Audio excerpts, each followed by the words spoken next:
મહંત સ્વામી મહારાજ એવા પારદર્શક સંત છે. એનું અંતઃકરણ એવું શુદ્ધ અને પવિત્ર છે. એની સાથે સંતનું જે અગત્યનું લક્ષણ, ગુરુનું જે અગત્યનું લક્ષણ, કે પર ઉપકારે પળ પળમાં રે, ઉપજે ઈચ્છા અંતરથી. સ્વામીશ્રી પોતે પવિત્ર અને પારદર્શીની સાથે એવા જ પરમાર્થી હર હંમેશ કેમ સૌનું સારું થાય, ભલું થાય, એ જ એમના અંતરની અંદર રટણા. તારીખ 8 એપ્રિલ 2017 દિવસે મહંત સ્વામી મહારાજની મુલાકાત યુગાન્ડાના પ્રેસિડેન્ટ મિસ્ટર મુસેવી સાથે થઈ અને પ્રેસિડેન્ટને આશીર્વાદ આપી સ્વામીશ્રી પોતાના ઉતારે પધાર્યા.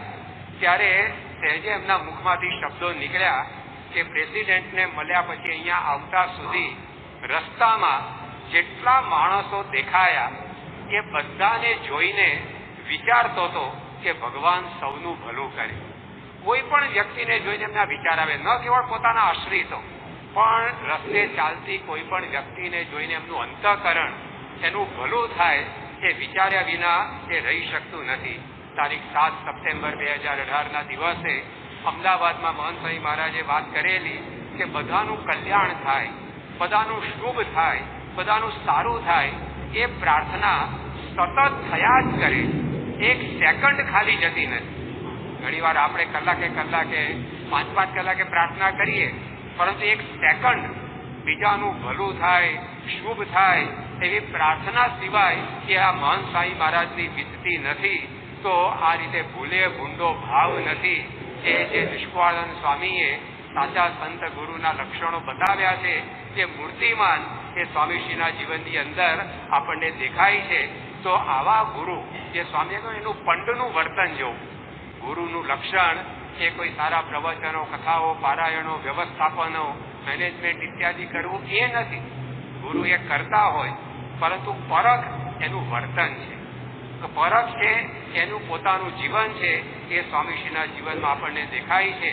તુલસીદાસજીએ એમની એક સાખીમાં કહ્યું છે, કનક તજ્યો કામિની તજ્યો તજ્યો ધાતુ કો સંગ, તુલસી લઘુ ભોજન કરી જીવે માન કે રંગ. એમણે પોતે 3 પરીક્ષાઓ એ સંતની ગુરુની બતાવી કે ગુરુ છે એ કનક અને કામિનીના ત્યાગી હોય, પરંતુ આ માનનો કોઠો ભેદવો એ બહુ જ દુષ્કર છે. મહારાજે મધ્યના 61મા વચનામૃતમાં પણ કહ્યું કે ત્યાગીમાં મોટેરો કોણ, ગુરુ કરવા યોગ્ય કોણ છે? તો દેશ પરદેશ જાય, પરંતુ એના કનક કામિનીના ત્યાગમાં રંચ માત્ર મોડો ન પડે તો એને સર્વે ત્યાગીમાં મોટેરો જાણવો. મહંત સ્વામી મહારાજમાં એ મોટપ તો છે જ. એમના જીવનમાં કંચન કામિનીનો અણિશુદ્ધ ત્યાગ. તારીખ 14 નવેમ્બર 2016 દિવસે મહંત સ્વામી મહારાજ આ જ સભામંચ પર કાર્તિકી પૂર્ણિમાની સમયનો લાભ આપવા માટે મંદિરેથી નીકળેલા અને ગાડીમાં સ્વામીશ્રી પોતે બિરાજમાન હતા. ત્યારે એ ગાડી જેમાં એ પોતે પ્રવાસ કરતા હતા એની વિશેષતા સંતોએ કહી અને પછી સ્વામીશ્રીને કહ્યું કે સ્વામી, આવી ગાડી આપને બધી રીતે ઉઠવા બેસવામાં, ચડવા ઉતરવામાં અનુકૂળ પડે એવી છે, તો આવી ગાડી આપને ફાવે ને, આવું અનુકૂળ વાહન ફાવે ને? સ્વામી કે ના, મને પ્રતિકૂળ ફાવે. તો આ સારું મળે એની અંદર રાજી નહીં, પરંતુ પ્રતિકૂળ મળે એની અંદર રાજી. તો સારા પદાર્થનો ત્યાગ.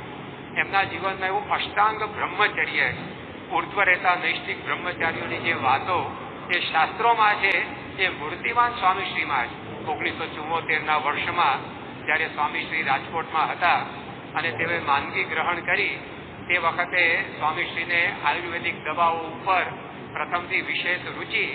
એટલે ત્યાંના એક વિખ્યાત વૈદ હતા મોહનલાલ રતિલાલ ધામી. એમને હરિભક્તો સ્વામીશ્રીની સારવાર માટે બોલાવી લાવ્યા. ડોક્ટર જે સ્ટેથોસ્કોપ મૂકીને નિદાન કરે અને વૈદ્ય હાથ પકડી નાડી જોઈને નિદાન કરે. તો આ મોહનલાલ ધામીએ મહંત સ્વામી મહારાજને શું રોગ લાગુ પડ્યો છે એ તપાસવા માટે એમનો હાથ પોતાના હાથમાં લઈને નાડી તપાસવા ગયા. પણ એ નાડીના ધબકારા જોઈ એકદમ અચંબિત થઈ ગયા. એમણે આસપાસ ઉભેલા સંતો ભક્તોને કહ્યું કે આ શાસ્ત્રોની અંદર સારા નીવડેલા સાહિત્યકાર પણ હતા, એટલે શાસ્ત્રોના અભ્યાસી હતા. તો એમણે કહ્યું કે શાસ્ત્રોમાં જુદી જુદી પ્રકારની નાડીઓનું વર્ણન એ લખવામાં આવ્યું.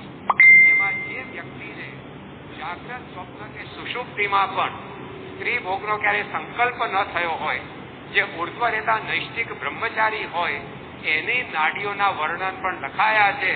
આજે આ સ્વામીજીની નાડીના ધબકારા એ નાડીના વર્ણનને બિલકુલ મળતા મને દેખાય છે. તો આવા નિર્વિકારી સંત એ મહંત સ્વામી મહારાજ છે. એ પ્રમાણ આ પ્રથમ પરિચયની અંદર એ મોહનલાલ ધામીએ પોતે આપ્યું. તે મુજબ તારીખ 19 મેની સવારે અહીં આવી પહોંચેલા સ્વામીશ્રીએ દર્દીઓના વોર્ડની મુલાકાત લઈ સૌને આશીર્વાદ આપ્યા. સ્વામિનારાયણ મહામંત્રનું રટણ કરતા કરતા તેઓ એક બીમારીના શરીરે હાથ ફેરવતા ગયા અને પ્રાર્થના કરતા ગયા. તેઓની આ કરુણાથી પ્રત્યેક આફ્રિકન દર્દી પુલકિત થઈ ગયો. સ્વામીશ્રી પ્રેમ, બંધુતા, સમસંવેદના, એકતા જેવા શીર્ષકો બાંધી પ્રવચનો, પરિસંવાદો નહોતા યોજતા, પણ આ સૌ શુભ તત્વોનો સીધો અનુભવ જ કરાવતા. દર્દીઓ પર આ કૃપા વર્ષાવી તેઓ નર્સિંગ હોમના પ્રાંગણમાં યોજાયેલી સભામાં બિરાજ્યા ત્યારે ત્યાં કેન્યાના સંરક્ષણ મંત્રી શ્રી ગીચુરુ અતિથિ વિશેષ તરીકે ઉપસ્થિત હતા. પોતાના સંબોધનમાં તેઓએ સ્વામીશ્રીની સેવા ભાવનાને બિરદાવી તેઓના વક્તવ્ય બાદ સ્વામીશ્રીએ પણ આશીર્વાદ વર્ષાવી માતબર રકમનું અનુદાન અપંગ બાળકોની સંસ્થા ડેગોરિટી સેન્ટરને અર્પણ કર્યું. સાથે સાથે વિકલાંગો માટેની ખુરશીઓ પણ ભેટમાં આપી. પરંતુ આ ખુરશીનું દાન કરતી વખતે પ્રથમ તેઓએ ઠાકોરજીને ખુરશી પર પધરાવ્યા. ભગવાનની પ્રાસાદિક ખુરશી સૌનું રૂડું કરશે તેવી ભાવના સ્વામીશ્રીની હતી. સમાજ સેવાના કાર્યને પણ ભગવત સંબંધનો રંગ લગાડવાનું તેઓ ચૂકતા નહીં. સેવા સખાવતની આવી સરિતા વહાવી સ્વામીશ્રી નીકળ્યા ત્યારે અત્રે ઉપસ્થિત એક આફ્રિકન અપંગ તેઓને સંભાળતા પોકારી ઉઠ્યો, દીનના બંધુ છોરે દીનદયાળ. અપંગોના આધાર બનેલા સ્વામીશ્રીએ મંદિરે પધારી ભોજન ગ્રહણ કર્યું. ત્યાં જ કેન્યાના રાષ્ટ્ર પ્રમુખને મળવા માટેનો નીકળવાનો સમય થઈ ગયો. પરંતુ તે પહેલા તેઓ બપોરના ભોજન પછીની કથા કરવાનું ન ચૂક્યા.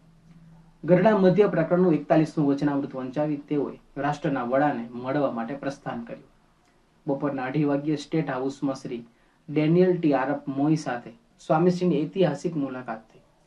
સ્વામીશ્રીને મળતા વેંત જ આપ રાષ્ટ્ર પ્રમુખ લાગણી વહાવી.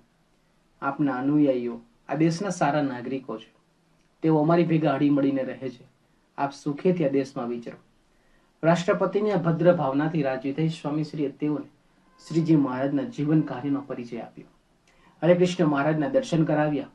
દેશની પ્રગતિ તથા સુખાકારીના આશીર્વાદ પાઠવ્યા. અપંગ બાળકોના સ્વાસ્થ્ય તેમજ દેશના બાળકોના શિક્ષણ માટે પણ ખાસી મોટી રકમના અનુદાન અપાવ્યા. સ્વામીશ્રીની આ એક દેણગીથી શ્રી મોઈ અતિ પ્રભાવિત થયા. 15 મિનિટના આ ઉષ્માસભર મિલન બાદ સ્વામીશ્રી સીધા જ ટેલિવિઝન સ્ટુડિયોમાં પધાર્યા.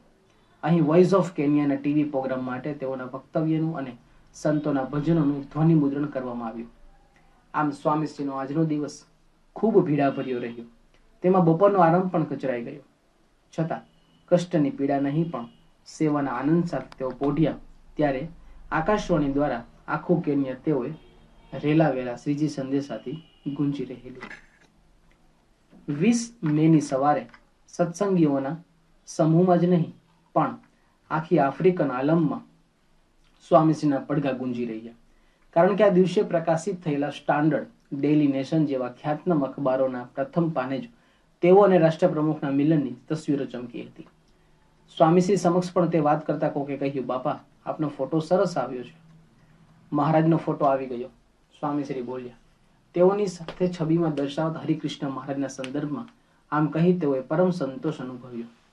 તેઓને આનંદ હતો શ્રીજી મહારાજનો મહિમા વધ્યો તેનો. આ મહિમાને વિસ્તારવા સ્વામીશ્રી તારીખ 20 મેની સાંજે નૈરોબીથી મોમ્બાસા જવા ઉપડ્યા. આ નગરના ગગન વિહારમાં તેઓએ ઠાકોરજીને ધરવામાં આવેલા લીલા સૂકા મેવાના થાળમાંથી અલ્પ પ્રસાદ અંગીકાર કર્યો. ત્યારે એકાંતનો લાગ જોઈ એક સહપ્રવાસી સંતે પૂછ્યું, બાપા આપને સંસ્કૃતનો અભ્યાસ સાસીજી મહારાજે છોડાવેલો કે આપે છોડેલો? કોઠાર આવ્યો એટલે છૂટી ગયું, સ્વામીશ્રી બોલ્યા. વળી ઉમેર્યું, ભણવાની સરખાઈ પણ આવતી નહોતી. વિદ્યાર્થીઓની સંખ્યામાં ફેરફાર થયા કરતો. પહેલા 4 હતા, પછી 2 થયા અને સાસીજી મહારાજનું ખેંચાણ રહ્યા કરતું. સાસીજી મહારાજ બોલાવે કે આવો એટલે તરત જ નીકળી પડીએ. પછી 10-15 દિવસ થાય તોય જવાનું નામ ન લે. આમ સાસીજી મહારાજ એક ધારું કેટલું ફર્યા. 1 વર્ષ સુધી. શાસ્ત્રીજી મહારાજની જુદી રસોઈ કરવી પડતી. શાસ્ત્રીજી મહારાજ શું શું જમતા? રસોઈ જુદી કરતા, ફુલકા થોડા કરતા અને શાક ભાત પણ. દાળ જનરલ રસોડેથી લાવતા. શાસ્ત્રીજી મહારાજ 5-6 ફુલકા જમતા. મિષ્ટાનની બહુ રૂચિ નહીં. મેસુ વગેરે થોડું લેતા. પૂરણ પડ્યું હોય તો 3-4 જમતા. શાસ્ત્રીજી મહારાજ નાસ્તો કરતા. નાસ્તાનો રિવાજ તો યોગી બાપાના વખતથી શરૂ થયો. શાસ્ત્રીજી મહારાજના વખત તો નાસ્તો કોઈ કરતું જ નહોતું. સવારે ઉકાળો પીતા. શાસ્ત્રીજી મહારાજ રાત્રે જમતા કે નહીં? ના, રાત્રે ખાસ નહીં, ઉકાળો પીતા. કોક વાર ભૂખ લાગે તો ખીચડી જમતા. રસોઈમાં પણ બધું જ ફાવતું. સ્વામીશ્રી આમ ગુરુ સ્મૃતિમાં ગરકાવ બની ગયેલા. ત્યાં કોઈકે પૂછ્યું, આપને સુવાની ટેવ પહેલેથી ઓછી? ના ના, અમે પણ ઊંઘતા. નિખાલસ ભાવે સ્વામીશ્રીએ કહ્યું. પછી બોલ્યા, પણ જ્યાં બેઠા ત્યાં, જ્યાં પડ્યા ત્યાં, સભામાં ઊંઘ આવી જાય એવું નહીં. યોગીજી મહારાજના સમયમાં ગમે તેટલા ઉજાગરા થાય પણ સભામાં ઊંઘ ન આવે. ઊંઘવાડા પડીએ તો તરત આવી જાય. સ્વામીશ્રીની આ ખાસિયત સાંભળી આકાશમાં તરતા સૌ આશ્ચર્યમાં પણ તરવા લાગ્યા.